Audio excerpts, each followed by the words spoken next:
الحمدللہ رب العالمین والعاقبۃ للمتقین والصلاۃ والسلام علی من کان نبیا وآدم بین الماء والطین وعلی آلہ وصحابہ اجمعین اما بعد فاعوذ باللہ من الشیطان الرجیم بسم اللہ الرحمن الرحیم قل جاء الحق وزهق الباطل ان الباطل کان زہوقا او کما قال فی مقام آخر اذا جاء نصر اللہ والفتح ورأیت الناس يدخلون فی دین اللہ افواجا فسبح بحمد ربک واستغفرہ انہ کان توابا صدق اللہ وصدق رسولہ النبی الکریم ونحن ولا ذلک لمن الشاہدین والشاکرین والحمد للہ رب العالمین آمین یا رب العالمین۔ عزیزان ملت اسلامیہ، آج ماہ رمضان المبارک کی 20 تاریخ لگ چکی ہے اور 20 رمضان المبارک شریف فتح مکہ کے تعلق سے جانا جاتا ہے، اور ہمارے اور آپ کے علم میں ہے یہ کہ نبی پاک صلی اللہ تعالیٰ علیہ وسلم نے 20 رمضان المبارک شریف کو مکہ کو فتح فرمایا۔ اللہ تبارک و تعالیٰ نے اپنے حبیب صلی اللہ تعالیٰ علیہ وسلم کو مکۃ المکرمہ پر فتح عطا فرمائی، یہ عظیم انقلاب ہے۔ محبوب کردگار صلی اللہ تعالیٰ علیہ وسلم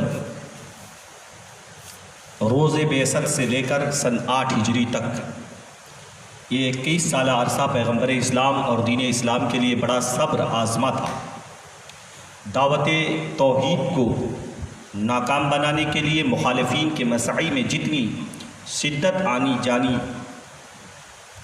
تھی، داعی حق علیہ السلام اور حضور کے جانثاروں پر لوگوں نے آزمایا۔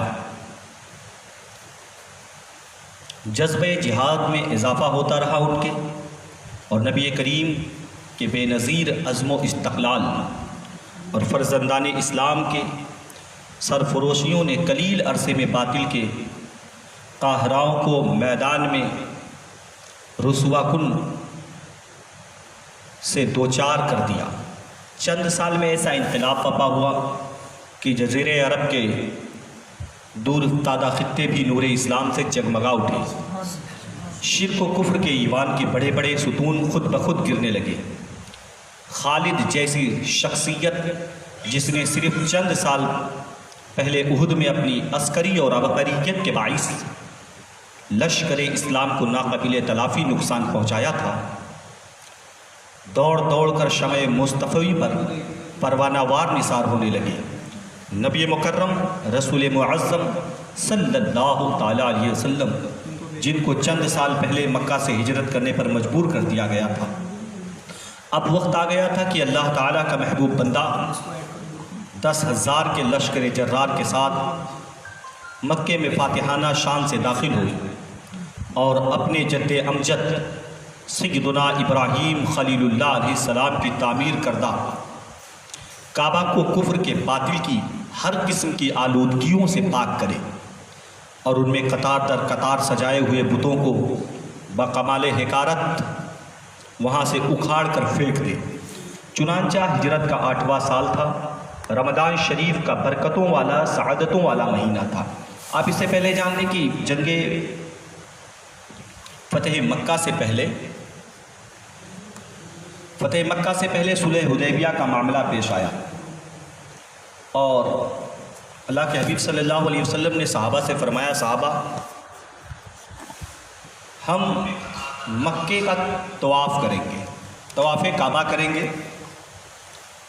اس لحاظ سے نبی محترم صلی اللہ تعالیٰ علیہ وسلم نے 1 سال یا بعض روایتوں کے اعتبار سے 2 سال پہلے صحابہ کرام کو لیا اور لینے کے بعد نبی مکرم صلی اللہ تعالیٰ علیہ وسلم اپنے ساتھ اپنے جانثار صحابہ کو لے کر جب چلے نا، اللہ کے حبیب صلی اللہ تعالیٰ علیہ وسلم حدیبیہ کے مقام پر پہنچے تو کفار و مشرکین نے روک دیا۔ نبی پاک صلی اللہ علیہ وسلم نے صحابہ سے فرمایا، صحابہ ٹھہر جاؤ۔ صحابہ ٹھہر گئے۔ اللہ کے حبیب صلی اللہ علیہ وسلم نے حضرت عثمان غنی رضی اللہ تعالیٰ عنہ کو بھیجا، عثمان جاؤ اور مکے کے حالات کا جائزہ لے کر کے آؤ۔ حضرت عثمان غنی رضی اللہ تعالیٰ عنہ گئے اور ادھر ایک شور بپا ہوا، ایک اعلان ہوا کہ لوگوں، عثمان کو مکے والوں نے شہید کر دیا۔ اور یہاں اس طرح کی باتیں ہو رہی تھی۔ اللہ کے حبیب صلی اللہ علیہ وسلم نے صحابہ کرام رضوان اللہ تعالی علیہم اجمعین سے ارشاد فرمایا، صحابہ ہم خون عثمان کا قصاص لیں گے، آؤ میرے ہاتھوں پر بیعت کرو۔ سبحان اللہ۔ صحابہ اللہ کے رسول صلی اللہ علیہ وسلم کے دست حق پرست پر بیعت کر رہے تھے، اور جب سب نے بیعت کر لی، اللہ کے نبی نے اپنا ایک ہاتھ اٹھایا اور دوسرے ہاتھ پر رکھا۔ آقا فرماتے ہیں یہ میرا ہاتھ ہے اور یہ عثمان کا ہاتھ ہے۔ سبحان اللہ۔ اللہ کے حبیب صلی اللہ علیہ وسلم نے بیعت کی۔ صحابہ میں کچھ صحابہ آپس میں بات کر رہے تھے نا، یار عثمان کتنا اچھا ہے، تو مکہ پہنچ گیا، کعبے کا طواف کیا ہوگا، زمزم پیا ہوگا، اس نے تو حجر اسود کو بوسہ دیا ہوگا۔ میرے حبیب ارشاد فرماتے ہیں میرا عثمان نہ تو کعبے کا طواف کرے گا، نہ تو زمزم پیے گا، اور نہ ہی حجر اسود کو چومے گا۔ حضرت عثمان غنی ادھر جب مکے میں پہنچے تو مکے والوں نے ان سے کہا، عثمان بڑے دن کے بعد آئے ہو، بڑے عزت والے تھے عثمان غنی، بڑے سخی ہیں، عثمان اتنے دن کے بعد آئے ہو، آؤ نا طواف کر لو کعبے کا، آؤ نا زمزم پی لو، حجر اسود کو چوم لو۔ حضرت سیدنا سرکار عثمان غنی رضی اللہ تعالیٰ عنہ آپ ارشاد فرماتے ہیں میں نہ تو اس وقت تک طواف کروں گا، نہ زمزم پیوں گا، نہ حجر اسود کا استلام کروں گا، جب تک کہ میرے حبیب صلی اللہ علیہ وسلم کعبے کا طواف نہیں کر لیں گے، عثمان بھی کعبے کا طواف نہیں کرے گا۔ سبحان اللہ۔ یہاں حبیب نے بھی فرمایا تھا اور یہاں عثمان غنی نے بھی یہی فرمایا۔ اچھا، یہ مکے والوں میں سے کچھ لوگوں نے حدیبیہ کے مقام پر جا کر اللہ کے رسول صلی اللہ علیہ وسلم سے بات کی، اور جب بات کیا نا نبی پاک صلی اللہ علیہ وسلم سے، تو آپ نے سنا ہوگا صلح حدیبیہ کی شرطیں۔ صلح حدیبیہ میں کچھ شرطیں تھیں، ان میں سے میں ایک دو شرطوں پر تذکرہ کروں۔ پہلی شرط ان میں یہ تھی کہ فریقین 10 سال تک ایک دوسرے کے ساتھ جنگ نہیں کریں گے۔ فریقین یعنی نہ نبی پاک صلی اللہ علیہ وسلم اور نہ قریش مکہ، ایک دوسرے سے 10 سال تک کوئی جنگ نہیں ہوگا۔ عرب کے دیگر قبائل کو اجازت دی گئی کہ جو قبیلہ جس فریق کے ساتھ دوستی کا معاہدہ کرنا چاہے وہ کر سکے، اس پر کوئی پابندی نہیں ہوگی۔ اس کے علاوہ بھی اور شرطیں تھیں، جیسے کہ ان لوگوں نے کہا کہ اگر کوئی مدینے سے مکہ واپس آ جائے تو ہم اسے واپس نہیں جانے دیں گے، اور کوئی مکے والا اگر مدینہ چلے جائے تو اسے آپ کو واپس کرنا پڑے گا۔ بظاہر تو مسلمانوں کے خلاف ہے یہ شرط ہے، اور اس سال تم حج نہیں کر سکو گے، اس سال حج نہیں کر سکو گے۔ اللہ کے نبی صلی اللہ علیہ وسلم نے ان شرطوں کو بھی قبول فرما لیا۔ بظاہر یہ مسلمانوں کے حق میں دباؤ ہے، مگر نبی محترم شفیع مجسم صلی اللہ علیہ وسلم نے ان شرطوں کو قبول کیا، اور جب شرطیں قبول کی نا اللہ کے حبیب صلی اللہ تعالیٰ علیہ وسلم نے اس کے بعد فرمایا صحابہ سے، صحابہ اٹھو۔ صحابہ نے احرام پہن لیا تھا اور ان کے ساتھ قربانی کے جانور بھی تھے۔ اللہ کے نبی فرماتے اٹھو اور اپنے اپنے احرام کھولو، اپنے اپنے احرام کھول دو۔ تو صحابہ نے بالکل سے ایک دم سکتے میں بیٹھے تھے۔ اللہ کے نبی نے پھر فرمایا اٹھو اور اپنے احرام کھول دو۔ سب سے پہلے اٹھنے والی شخصیت کا نام حضرت ابوبکر صدیق ہے۔ گئے اور جانے کے بعد انہوں نے نا اپنا احرام کھولا اور بیٹھ کر کھجور کھا رہے تھے۔ اب جناب عمر فاروق اعظم بڑے جلالی ہیں، آپ کھڑے ہوئے نا تو حضرت عمر فاروق اعظم نے کچھ ایسی بات کی کہ آپ کو آخری دم تک جس کا پچھتاوا رہا، آخری دم تک۔ آپ فرماتے میں نے بہت سارے اعمال کیے کہ یہ جو ہم نے جس طرح سے بات کی اللہ تعالی ہمیں معاف فرما دے۔ حضرت عثمان غنی کھڑے ہوئے کہنے لگے یا رسول اللہ صلی اللہ تعالیٰ علیہ وسلم، کیا آپ اللہ کے رسول نہیں ہیں؟ اللہ اکبر۔ میرے آقا نے فرمایا کیوں نہیں؟ میں اللہ کا سچا رسول ہوں۔ حضرت عمر فاروق اعظم نے پھر عرض کیا یا رسول اللہ صلی اللہ علیہ وسلم کیا ہمارا دین حق نہیں ہے؟ اللہ کے حبیب فرماتے عمر کیوں نہیں، میرا دین حق ہے، دین اسلام برحق ہے۔ کہنے لگے یا رسول اللہ کیا آپ نے نہیں کہا تھا کہ ہم حج کریں گے؟ اللہ کے نبی نے فرمایا عمر میں نے یہ کہا تھا حج کریں گے، مگر میں نے یہ کب کہا تھا کہ اسی سال کریں گے؟ حج کریں گے مگر یہ نہیں کہا تھا کہ اسی سال کریں گے۔ جناب عمر فاروق اعظم اٹھے نہ کہتے ہیں کہ میں نے سوچا ابھی جا کر میں ابو بکر صدیق سے ملتا ہوں۔ کہتے ہیں جب حضرت ابو بکر صدیق کے خیمے میں پہنچے تو جناب ابو بکر صدیق بڑے آرام سے کھجورے کھا رہے تھے۔ انہوں نے دور سے دیکھا، السلام علیکم۔ وعلیکم السلام۔ حضرت عمر فاروق اعظم بڑے جلال میں حضرت ابو بکر صدیق کھجورے کھا رہے، کہنے لگے ابو بکر کیا یہ اللہ کے رسول نہیں ہے؟ حضرت ابو بکر صدیق کہنے لگے بالکل اللہ کے رسول ہے۔ کہنے لگے ابو بکر یہ بتاؤ کہ ہمارا دین حق نہیں ہے؟ آپ فرماتے بالکل ہمارا دین حق ہے، دین اسلام سچا دین ہے۔ کہنے لگے ابو بکر ایک بات بتاؤ کہ اللہ کے رسول نے نہیں کہا تھا کہ ہم حج کریں گے؟ حضرت عمر کہتے ہیں نا جو جواب رسول نے دیا تھا وہی جواب ابو بکر صدیق نے بھی دیا۔ کہا عمر تیری ماں تجھ پر روئے، رسول نے یہ کب کہا تھا کہ اسی سال حج کریں گے؟ حج کریں گے رسول نے کہا تھا مگر یہ نہیں کہا تھا کہ اسی سال کریں گے مگر حج کریں گے۔ اچھا صحابہ نے تو کھولے نا احرام، چلے گئے۔ اللہ کے رسول صلی اللہ تعالیٰ علیہ وسلم یہاں سے واپس گئے نا، اس سال حج نہیں ہو سکا۔ آپ ذرا سوچیں، جانور بھی ساتھ میں تھا، صحابہ بھی ساتھ میں تھے۔ اچھا اس صلح حدیبیہ کے موقع پر نا کئی سارے معجزات کا ظہور ہوا۔ چند ایک معجزات کا ذکر سن لیں کیونکہ وقت کم ہے اور تذکرہ لمبا ہے۔ اللہ کے نبی صلی اللہ علیہ وسلم جب آ رہے تھے نا تو ایک مقام پر صحابہ کے درمیان پانی ختم ہو گیا۔ پانی، صحابہ حاضر ہوئے یا رسول اللہ صلی اللہ علیہ وسلم پانی ختم۔ اللہ کے رسول صلی اللہ علیہ وسلم نے فرمایا کہ تم میں کچھ پانی موجود نہیں؟ کہنے لگے یا رسول اللہ ایک پیالہ ہے نا آپ کا، اسی میں صرف پانی ہے، باقی پانی نہیں ہے۔ حبیب کردگار صلی اللہ تعالیٰ علیہ وسلم نے ارشاد فرمایا لاؤ اسے۔ اور جب وہ پیالہ لایا گیا نا نبی پاک صلی اللہ علیہ وسلم نے اس میں اپنا دست رحمت رکھ دیا اور اس کے بعد فرمایا صحابہ سے کہہ دو کہ آئیں اور سارے کے سارے بھر کر لے کر کے جائیں۔ ہم نے سوال کیا جناب ابو ہریرہ بتائیے نا اس وقت کتنی تعداد تھی؟ کہتے ہیں اس وقت تو صرف 1400 تھے، اگر 14 لاکھ بھی ہوتے تو سب کے لیے کافی ہوتا۔ اچھا وہاں سے اور آگے چلے، اعلیٰ سرکار سے پوچھے، جناب امام اہل سنت فاضل بریلوی فرماتے انگلیاں ہیں فیض پر، ٹوٹے ہیں پیاسے جھوم کر، ندیاں پنجاب رحمت کی ہے جاری واہ واہ۔ اچھا میرے آقا صلی اللہ علیہ وسلم اور آگے چلے نا، کہتے ہیں کہ کچھ منزل دور گئے نا تو پھر ایک بار پانی ختم ہو گیا، اور جب اس بار پانی ختم ہوا نا اللہ کے حبیب صلی اللہ علیہ وسلم کے بارگاہ میں صحابہ حاضر ہوئے۔ اچھا صحابہ توحید جانتے تھے مگر کسی نے یہ نہیں کہا کہ چلو یار مصلی بچھاؤ اللہ سے مانگ لے، بلکہ کہا گئے مانگنے رسول اللہ کے پاس، کیونکہ پتا ہے کہ اللہ تعالیٰ نے اپنے رسول کو عطا فرما دیا ہے وہی دیں گے۔ اچھا پھر صحابہ آ گئے یا رسول اللہ پانی ختم۔ اللہ کے حبیب نے فرمایا پتہ کرو یہاں کہیں کنواں ہے۔ صحابہ گئے نا پتہ کر کے ہاں یا رسول اللہ یہ کنواں ہے مگر صدیوں سے زمانے سے سوکھا پڑا ہے۔ نبی پاک صلی اللہ علیہ وسلم نے اپنے ترکس سے ایک تیر نکالی اور ایک روایت میں ہے کہ نبی پاک صلی اللہ علیہ وسلم نے ایک پیالے میں کلی کر کے تھوڑا سا پانی دیا اور فرمایا لے جاؤ اس کنویں کے اندر ڈال دو، اس کنویں کے اندر ڈال دو۔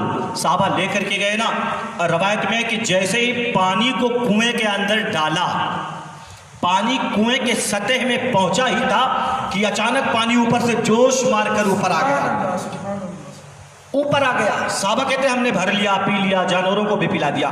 یار اس طرح سے کئی سارے معجزات ہوئے۔ اچھا نبی پاک صلی اللہ علیہ وسلم نے جو صلح حدیبیہ کے موقع پر صلح فرمایا ان میں سے بات یہ تھی کہ جو قبیلہ جس کے ساتھ چاہے دوستی کر سکتا ہے اور وہ اس کی مدد کرے گا جو اس کا دوست ہوگا۔ چنانچہ ہر قبیلے نے اپنی مرضی سے جس فریق کے ساتھ اپنے مستقبل کو وابستہ کرنا چاہا کر لیا اور ان کے دوستی کا معاہدہ کر لیا۔ بنو کنانہ نے قریش کے ساتھ معاہدہ کیا، بنو کنانہ، اور بنو خزاعہ نے نبی اکرم صلی اللہ تعالیٰ علیہ وسلم کے ساتھ۔ اب جو بنو خزاعہ تھے یہ اللہ کے رسول صلی اللہ علیہ وسلم کے ساتھ معاہدہ کریں، اور بنو کنانہ نے قریش کے ساتھ۔ اب جب بنو خزاع کے لوگوں نے نبی پاک صلی اللہ علیہ وسلم سے دوست معاہدہ کیا تو جانتے ہو پھر کیا ہوا؟ بنو خزاع کے لوگوں نے عہد رسالت سے پہلے حضور علیہ السلام کے جد امجد حضرت عبد المطلب نے خزاع کو لکھ کر دیا تھا کہ جب پہلے ان سے دوستی کا معاہدہ کیا تھا، اس سے پہلے بھی انہوں نے دوستی کا معاہدہ کیا تھا دادا کے ساتھ، اور اب پوتے کے ساتھ بھی معاہدہ کر رہے ہیں۔ اچھا، اب وہ معاہدہ جو کیا نا تو انہوں نے تحریر رکھی تھی، کس کی؟ حضرت عبد المطلب کی۔ اس تحریر کو نکالا اور آخری انہوں نے تحریر لا کر نبی پاک صلی اللہ علیہ وسلم کی بارگاہ میں پیش کیا، اور اس تحریر کا آخری جملہ غور طلب ہے۔ حضرت عبد المطلب نے آخر میں لکھا بیننا و بینکم عہد اللہ و عقودہ ما لا ینسی ابدا، ہمارے درمیان اور تمہارے درمیان، بنو خزاع کے درمیان ایسا عہد و پیمان ہے جس کا اللہ تعالیٰ ضامن ہے، جسے کبھی فراموش نہیں کیا جائے گا۔ ہم اس وقت تک متحد رہیں گے اور ایک دوسرے کی مدد کرتے رہیں گے۔ اللہ کے نبی صلی اللہ تعالیٰ علیہ وسلم کے سامنے جب یہ خط پڑھا گیا نا، حضرت عبد المطلب کی تحریر حضرت ابی بن کعب نے بارگاہ رسالت میں پڑھ کر سنائی۔ سرکار صلی اللہ تعالیٰ علیہ وسلم نے سن کر ارشاد فرمایا، زمانے جاہلیت میں دوستی کا جو معاہدہ پایا تھا، اسلام اس کو کالعدم قرار نہیں دیتا بلکہ اس کو اور پختہ سے پختہ تر کرتا ہے۔ سبحان اللہ۔ نبی پاک صلی اللہ علیہ وسلم نے اس معاہدے کو اور پختہ فرمایا۔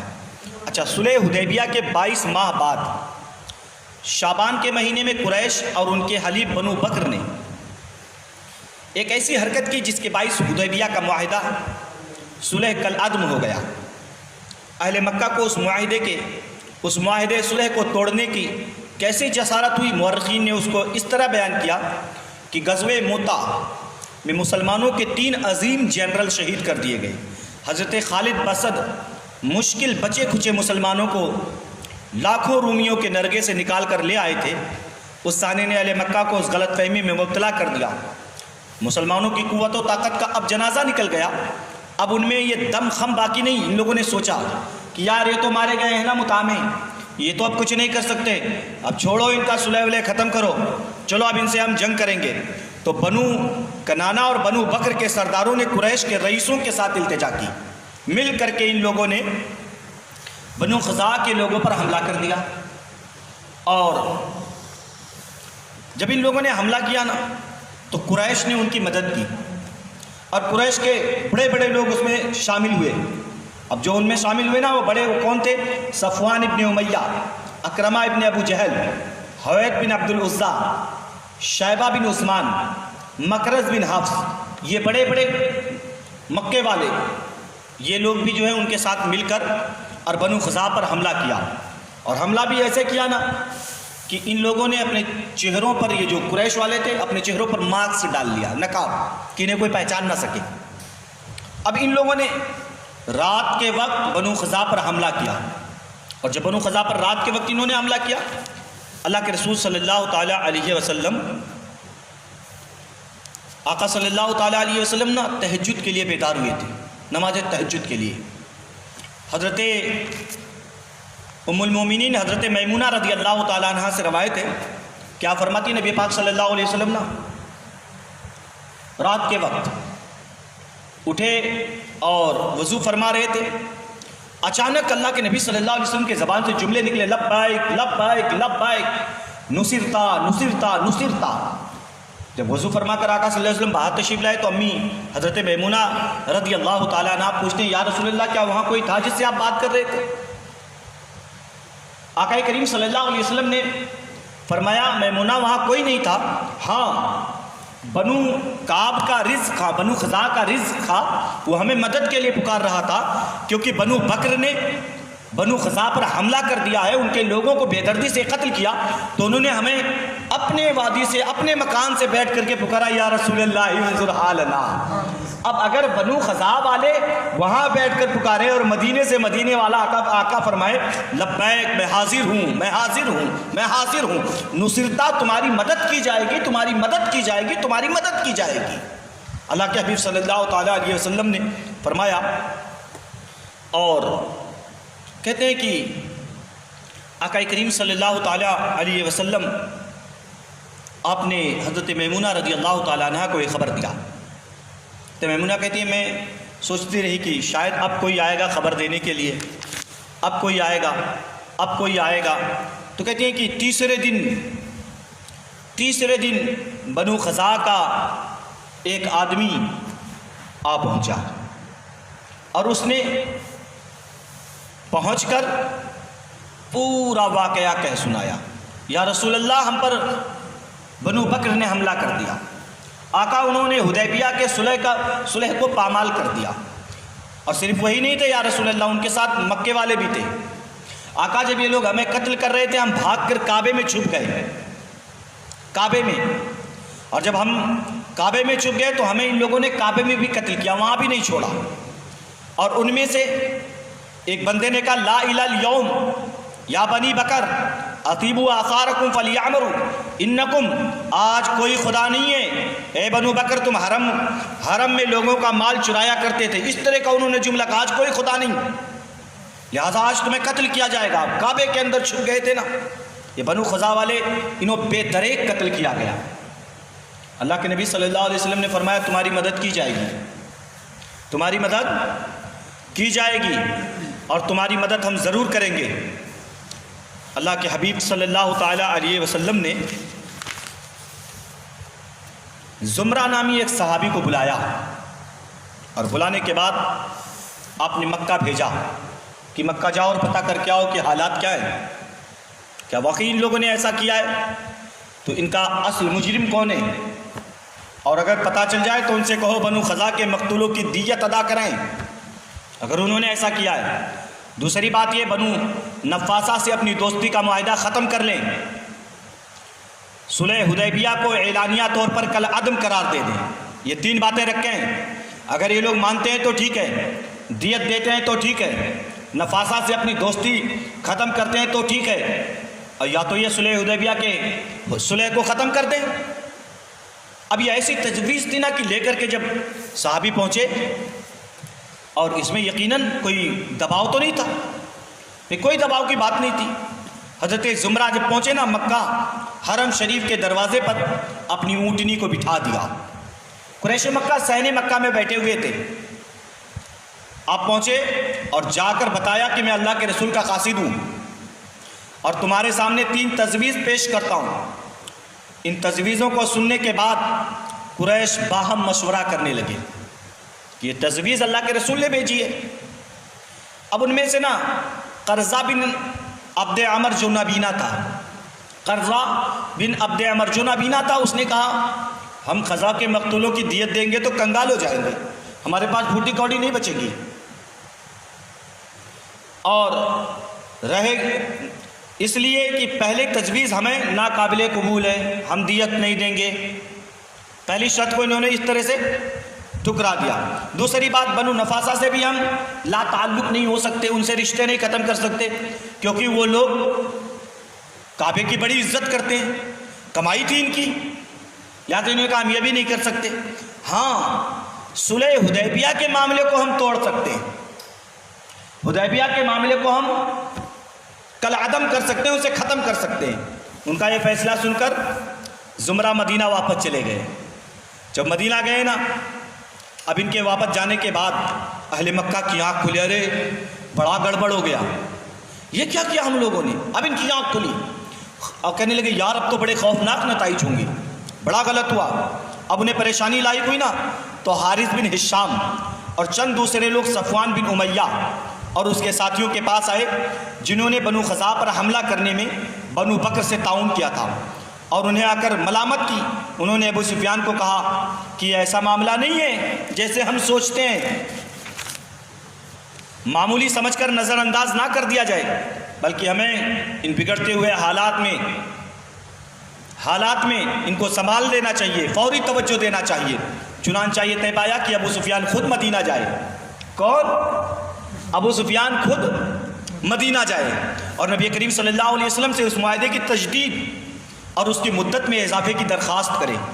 اسی اثنا میں عمرو بن سالم خزاعی اپنے 40 ساتھیوں کو لے کر مدینہ طیبہ پہنچ گیا، قبیلے خزاعہ کا تھا نا، یہ مدینہ پہنچ گیا، اور اس نے جا کر اللہ کے حبیب صلی اللہ تعالیٰ علیہ وسلم کی بارگاہ میں پورے ظلم کی داستان کہہ سنائی۔ اہل مکہ والوں نے جو کیا تھا اور امداد کی درخواست کی۔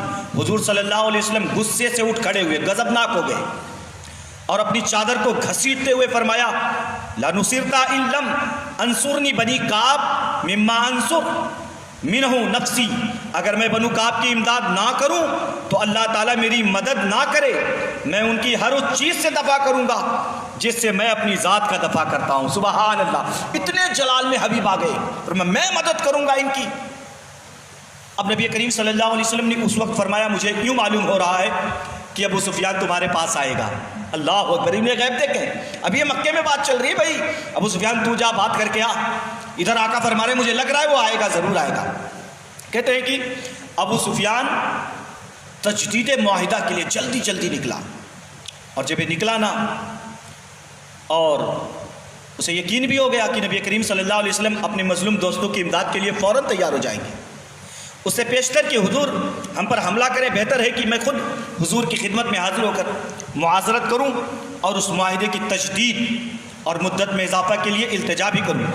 ساری قوم نے ابو سفیان کی اس تجویز کو پسند کیا، چنانچہ ابو سفیان اپنے غلام کے ہمراہ مدینہ طیبہ کے لیے روانہ ہوا۔ بڑی تیزی سے مسافت طے کر رہا تھا، بڑی تیزی سے۔ اس سے پیشتر وہ چاہتا تھا کہ اس سے پیشتر کوئی آدمی حضور کی خدمت میں اس المیہ کے بارے میں کچھ عرض نہ کر دے، اس لیے وہ جلدی جانا چاہتا تھا۔ وہ پہلے جا کر حضور سے تجدید عہد کا وعدہ لے لے۔ راستے میں اسفان کے مقام پر اس کی ملاقات بدل بن ورقہ سے ہوگی۔ ابو سفیان کو یہ خوف لاحق ہوا کہ کہیں ایسا نہ ہو یہ بدل اس سے جا کر بدل مل گیا ہو اور یہ جا کر حضور سے باتیں کی ہو، کہ لگا کہاں سے آئے ہو، کیا حضور کی خدمت میں حاضر ہو کر سارا واقعہ بیان کر دیا۔ اس نے بدل کے ساتھیوں سے پوچھا یثرب کے بارے میں تمہیں کچھ علم ہے؟ کہنے لگے ہمیں نہیں معلوم، ہم نہیں جانتے۔ کہ لگا بتاؤ، ہمیں تو وہاں کے بارے میں قطعاً کچھ علم ہی نہیں ہے۔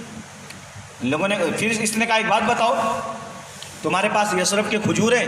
اب دیکھیں چال دیکھیں دماغ، کھجور ہے کیونکہ وہاں کے کھجور بڑے لذیذ ہوتے ہیں نا، تو ہمیں کچھ کھلا دو۔ انہوں نے کہا بھائی ہمیں کچھ نہیں پتا، ہم تو وہاں گئے ہی نہیں، تو ہمیں کیا پتا، ہم تو بنو کعب اور بنو خزاع میں ایک جھگڑا تھا، اس کے اصلاح کے لیے ساحلی علاقے میں گئے تھے۔ پھر ابو سفیان ان کی قیام گاہ پر گیا اور ان کے اونٹوں کی میگنیاں، اونٹوں کے گوبر اٹھا کر کے اس نے پھوڑ کر کے چیک کیا تو اس میں کھجور کی گٹھلیاں نکلی۔ کہنے لگا بس کرو، یہ مدینے سے آ رہے ہیں، یہ مدینے سے آ رہے ہیں۔ اور اب اس نے کہا اللہ کی قسم کھا کر کہتا ہوں کہ یہ لوگ محمد کے پاس سے ہو کر آئے۔ ابو سفیان نے اپنا سفر جاری رکھا، یہاں تک وہ مدینہ پہنچ گیا۔ جب یہ مدینہ پہنچا نا تو سب سے پہلے اپنی بیٹی کے گھر گیا۔ اس کی بیٹی کون ہے جانتے ہو؟ ام المومنین حضرت ام حبیبہ رضی اللہ تعالیٰ عنہ، میرے آقا صلی اللہ علیہ وسلم کی بیوی ہیں، ابو سفیان کی بیٹی ہیں۔ یہ سب سے پہلے ان کے گھر گیا تو حضور کا بستر بچھا تھا نا، حضور کا بستر بچھا تھا اور ابو سفیان چاہا کہ اس پر بیٹھ جائیں۔ حضرت ام حبیبہ نے کہا اٹھ اٹھ اٹھ اٹھ اٹھ، باپ ہے کوئی اور نہیں، بستر رسول کا ہے، اٹھ۔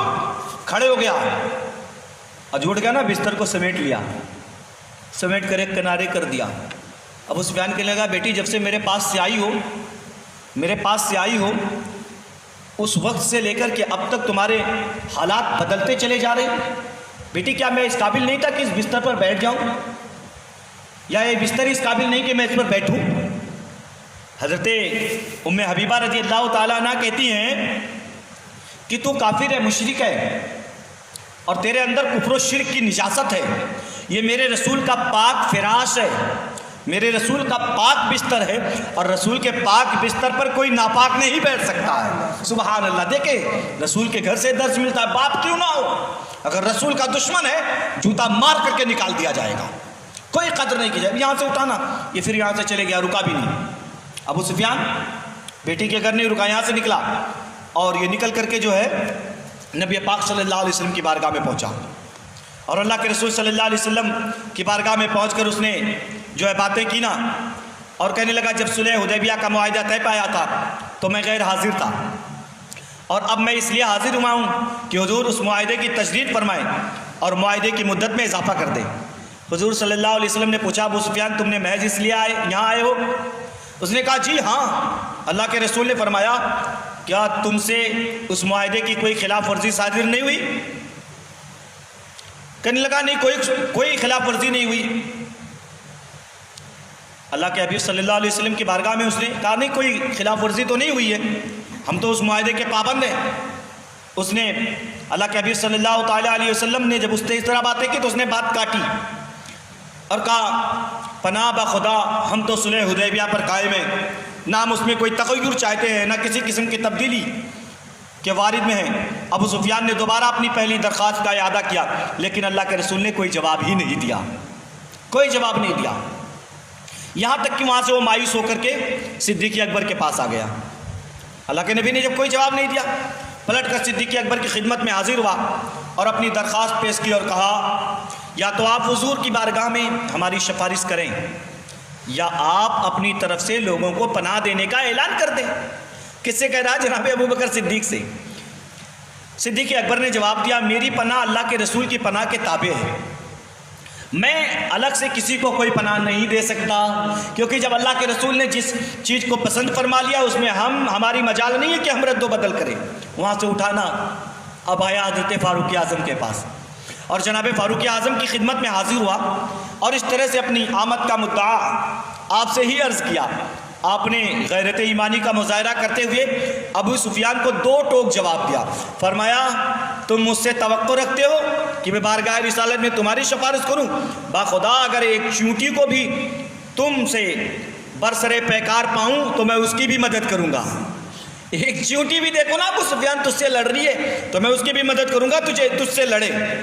تو اب یہاں سے بھی نکلا، یہاں بھی یہیں دال گلی نا، تو حضرت عثمان بن عفان کے پاس آیا۔ اب یہاں باتیں کی، حضرت عثمان کی خدمت میں حاضر ہوا اور یوں گویا ہوا رشتے میں آپ میرے قریب ترین رشتہ دار ہیں، ہے نا، مہربانی کریں، کوشش کریں کہ معاہدے کی تجدید میں بھی ہو جائے اور اس کی مدت میں بھی اضافہ ہو جائے۔ مجھے یقین ہے اگر آپ اپنے آقا کی خدمت میں ہماری سفارش کریں گے تو حضور بھی اسے مسترد نہیں کریں گے۔ حضرت عثمان غنی نے وہی الفاظ دہرائے جو صدیق اکبر نے دہرایا تھا، وہی الفاظ، فرمایا میری پناہ اللہ کے رسول کی پناہ کے تابع ہے۔ اب یہاں سے بھی اٹھانا جناب مولا علی کے پاس آ گیا، اب شیر خدا کے پاس آیا، سیدنا علی رضی اللہ تعالیٰ عنہ کی خدمت اقدس میں حاضر ہوا اور گزارش کی علی آپ سب سے زیادہ میرے قریبی رشتہ دار ہیں، میں ایک غرض کے لیے آپ کی خدمت میں حاضر ہوا ہوں، مجھے یقین ہے آپ مجھے مایوس نہیں کریں گے، از راہ نوازش بارگاہ رسالت میں میری سفارش کر دیں۔ آپ نے فرمایا ابو سفیان تیرا بھلا ہو، خدا جب اللہ کے رسول کسی بات کا عزم فرما لیتے ہیں تو ہماری مجال نہیں ہوتی کہ ہم اس میں مداخلت کریں، چل نکل، یہاں کوئی نہیں سنی۔ اب یہاں سے اٹھانا حضرت سعد بن عبادہ کے پاس آ گیا، یہ چاروں طرف گھوم رہا ہے۔ حضرت سعد بن عبادہ کے پاس آیا، کہا اے ابو ثابت تم اس علاقے کے سردار ہو، اٹھو اور لوگوں کے درمیان امن و امان قائم کرنے کا اعلان کر دو، معاہدے کی مدت بھی بڑھا دو۔ اس مرد مومن نے وہی جواب دیا جو حضرت ابو بکر صدیق نے دیا تھا، سبحان اللہ۔ اب یہاں سے نا اس کے بعد وہ قریش انصار کے دیگر روسا جو مدینہ طیبہ میں تھے ان کے پاس سب نے وہی جواب دیا جو صدیق اکبر نے جواب دیا تھا۔ سب سے مایوس ہونے کے بعد نا وہ سیدہ فاطمہ الزہرا کے پاس گیا، حضرت سلام اللہ علیہ کے پاس ان کی خدمت میں حاضر ہوا۔ اس وقت امام حسن بچے تھے اور اپنے والدہ ماجدہ کے سامنے گھٹنے گھسیٹ کر چل رہے تھے، مطلب ہم اپنی زبان میں کہیں تو وہ بکیاں چلنا کہتے ہیں نا، حضرت امام حسن ایسے چل رہے تھے۔ ابو سفیان نے آپ کی رحم دلی کا سہارا لیتے ہوئے گزارش کی کہ محمد کے لگتے جگر کیا تم لوگوں کے درمیان امن و امان کا اعلان کرنے کے لیے تیار ہو؟ آپ نے فرمایا میں تو پردہ نشین خاتون ہوں، امن و امان کا اعلان کرنا میرا کام نہیں ہے۔ ابو سفیان نے کہا آپ اپنے بیٹے حسن بن علی کو کہہ دیں۔ اب سوچیں امام حسن اتنے چھوٹے سے ہیں، کہتا آپ ان سے کہہ دینا، کہیں کہ وہ لوگوں کے درمیان امن و امان کا اعلان کر دے، اس طرح تا قیام قیامت سارے عرب کا سردار بن جائے گا آپ کا بیٹا۔ سیدہ پاک نے فرمایا کہ میرا فرزند اس عمر کو نہیں پہنچا کہ لوگوں کے درمیان امن و امان کا اعلان کرے، اور حقیقت تو یہ ہے ہم میں سے کسی کی مجال نہیں کہ سرور انبیاء صلی اللہ علیہ وسلم کی اجازت کے بغیر کسی کو امان دے۔ اب اتنی ساری باتیں ہو گئی چاروں طرف سے، جب مایوس ہو کے نا مایوسیوں کے اندھیرے میں اپنے ادھر ادھر بھٹک لیا تو یہ سیدنا علی کو کہنے لگا اے ابو الحسن حالات بڑے سنگین ہو گئے ہیں، مجھے کوئی نصیحت کرو تاکہ ان پیچیدہ حالات سے مجھے رستگاری نصیب ہو۔ آپ نے فرمایا میں تو تمہیں کوئی ایسی بات نہیں بتا سکتا جس سے اس مشکل سے تمہیں نجات نصیب ہوگی، لیکن تم خود بنی کنانا کے سردار ہو، خود کھڑے ہو کر لوگوں میں امن و امان کا اعلان کر دو، چلو خود ہی کر لو تم اپنا جو کرنا ہے، اور پھر فوراً اپنے وطن واپس چلے جاؤ۔ ابو سفیان نے پوچھا اگر میں ایسا کروں تو اس سے مجھے کوئی فائدہ ہوگا؟ کوئی فائدہ ہوگا؟ یہ حضرت علی سے پوچھتا ہے، اگر میں ایسا کروں تو کوئی فائدہ ہوگا؟ آپ نے فرمایا ہرگز نہیں، کوئی فائدہ نہیں ہوگا۔ باخدا انہیں چنانچہ ابو سفیان نے مسجد میں کھڑے ہو کر اعلان کیا، اے لوگوں کان کھول کر سن لو، میں نے لوگوں میں امن و امان کا اعلان کر دیا، مجھے توقع ہے کہ تم میری اس امان کی بے حرمتی نہیں کرو گے۔ وہاں سے اٹھ کر بارگاہ رسالت میں حاضر ہوا اور کہنے لگا یا محمد صلی اللہ علیہ وسلم، میں نے لوگوں کے درمیان امن کا اعلان کر دیا۔ پھر اپنے اونٹ پر سوار ہوا اور وہاں سے بھاگ نکلا۔ اس وقت رحمت عالم نے دعا کے لیے ہاتھ اٹھائی، عرض کی اے اللہ ان کی آنکھوں پر پردہ ڈال دے اور ہماری کوئی اطلاع قریش کو نہ ملنے پائے، کوئی اطلاع نہ ملنے پائے۔ اس جد و جہد سے ابو سفیان مدینے میں کئی دن رک گیا، کئی دن۔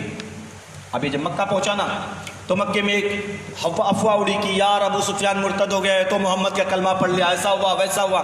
اچھا اس کی بیوی ہندا یزید کی دادی بعد میں مسلمان ہو گئی ہے نا۔ جب یہ گھر آیا ابو سفیان تو بیوی نے موج پکڑا کہ لگے اتنے دن کیا کر رہا تھا، بڑی سخت تھی ہے نا، کیا کر رہا تھا اتنے دن تک، اتنے دیر کیسے لگا دی، کیا تیرے جانے سے کچھ فائدہ ہوا؟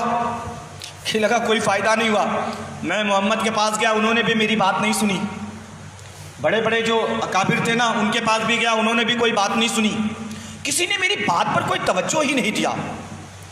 ہندا نے کہا تم اپنی قوم کے بدبخت قاصد ہو، تم سے کبھی کوئی بھلائی کا کام ہوتا ہی نہیں ہے۔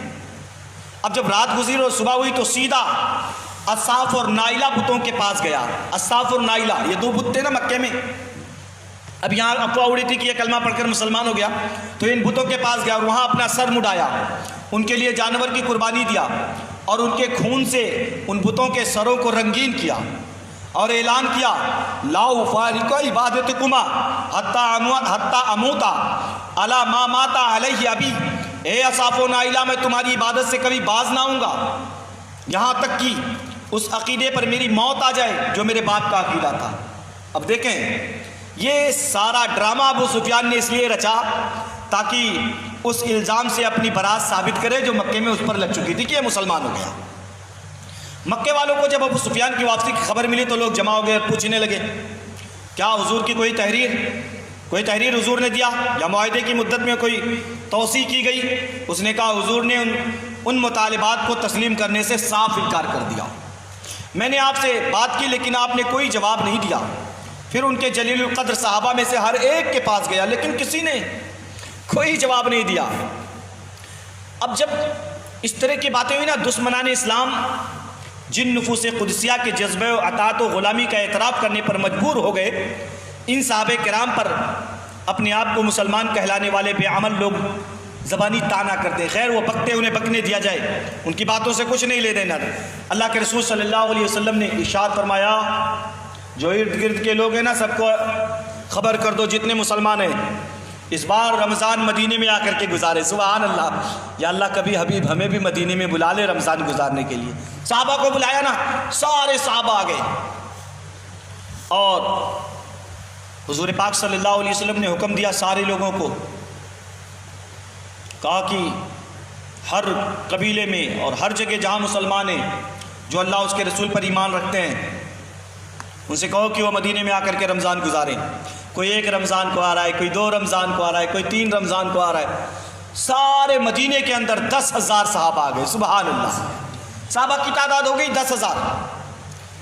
اور اللہ کے حبیب صلی اللہ علیہ وسلم نا جب کبھی اکیلے بیٹھتے تو صحابہ دور دور بیٹھ جاتے۔ ایک دن نا اللہ کے حبیب صلی اللہ علیہ وسلم اکیلے بیٹھے تھے، آقا صلی اللہ علیہ وسلم بیٹھے تھے نا، کوئی نہیں، سب دور دور بیٹھے۔ آقا صلی اللہ علیہ وسلم نے حکم دیا ابو بکر کو بلاؤ۔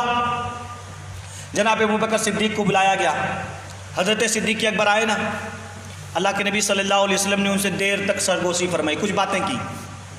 اس کے تھوڑی دیر کے بعد فرمایا عمر کو بلاؤ۔ حضرت عمر فاروق اعظم آئے، ان سے بھی سرگوشی کی اور ان سے بھی باتیں کی۔ اور تھوڑی دیر کے بعد میں اللہ کے نبی صلی اللہ علیہ وسلم نے حکم دیا سب کو بلاؤ۔ اور جب سب لوگوں کو بلایا اور بلانے کے بعد میں حضرت ابو بکر کو دائیں جانب بٹھایا، حضرت عمر کو بائیں جانب بٹھایا، اور بٹھانے کے بعد فرمایا صحابہ سنتے ہوئے تمہارے اپنے دونوں صاحبوں کی، یہ جو تمہارے صاحب ابو بکر ہے نا، ان کی مثال گھی کے طرح ہے، ان کی مثال گھی کی طرح ہے، اور یہ بڑے صابر ہیں، بڑے شاکر ہیں، یہ بڑے صابر و شاکر ہیں، ان کی مثال ابراہیم خلیل اللہ کے جیسے ہے۔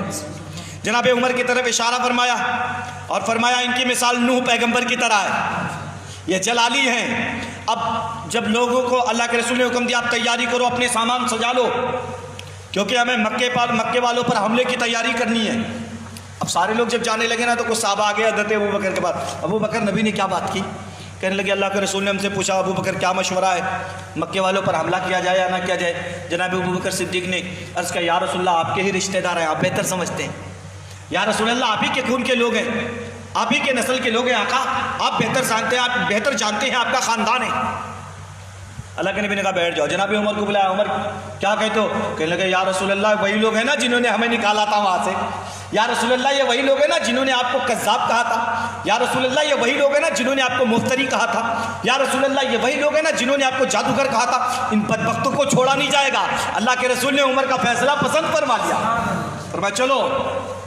اللہ کے رسول صلی اللہ علیہ وسلم نے نا ام المومنین حضرت عائشہ صدیقہ سے فرمایا عائشہ سامان جنگ تیار کر دو، اب ہمیں جنگ کرنی ہے۔ نبی پاک صلی اللہ علیہ وسلم نے دعا فرما دیا اللہ ہماری خبر مکے والوں کو نہ لگنے پائے، ان کے کان اور آنکھ بہرے ہو جائیں، اندھے ہو جائیں، ہم ان پر اچانک پہنچ جائے۔ اچھا صرف نبی نے یہ کہہ کر چھوڑ نہیں دیا بلکہ تدبیر بھی بنائی۔ نبی محترم صلی اللہ علیہ وسلم نے تدبیر لگائی اور ناکہ بندی کر دی، جو مکے کی طرف راستے جاتے تھے نا ہر جگہ صحابہ کو بٹھا دیا، ان کی دیکھ بھال کے لیے جناب عمر فاروق اعظم کو لگا دیا۔ اب یہ حضرت عمر فاروق اعظم سب کے پاس جاتے، دیکھ کر واپس آتے، کوئی گیا تو نہیں، کوئی گیا تو نہیں۔ اللہ کے حبیب صلی اللہ علیہ وسلم نا ایک دن ارشاد فرماتے ہیں، اللہ کے حبیب صلی اللہ تعالیٰ علیہ وسلم ارشاد فرماتے ہیں حضرت علی اور زبیر اور عوام اور مقداد بن اسود کو مخاطب کیا، فرمانے لگے کہ تم مقام روضہ خاک پر چلے جاؤ، وہاں ایک عورت جا رہی ہے حبشن، کالی سی عورت ہے، اور اس کو پکڑو اور اس کے پاس ایک خط لے کے آ جاؤ۔ جناب مولا علی شیر خدا رضی اللہ تعالیٰ نکلے، ہاتھ آقا صلی اللہ علیہ وسلم نے یہ بھی بتا دیا کس نے بھیجا، حاطب بن بلتا نے بھیجا ہے، اور جا کر کے اسے پکڑو اور خط لے کے واپس آ جاؤ۔ جناب علی رضی اللہ تعالیٰ حضرت زبیر، حضرت عوام، حضرت مقداد بڑی تیزی کے ساتھ گئے اور جانے کے بعد اس عورت کو پکڑ لیا، اے چل خط دے۔ کہنے لگی میں تو مسافرہ ہوں، میرے پاس کوئی خط نہیں ہے، میں تو جا رہی ہوں مکہ۔ کہنے لگے نہیں خط دے، تیرے پاس خط ہے؟ کہنے لگے میرے پاس کوئی خط نہیں ہے۔ آپ نے کہا، حضرت علی فرماتے ہیں کہ تو جھوٹی ہو سکتی ہے مگر میرے رسول کبھی غلط بیان ہی نہیں کر سکتے۔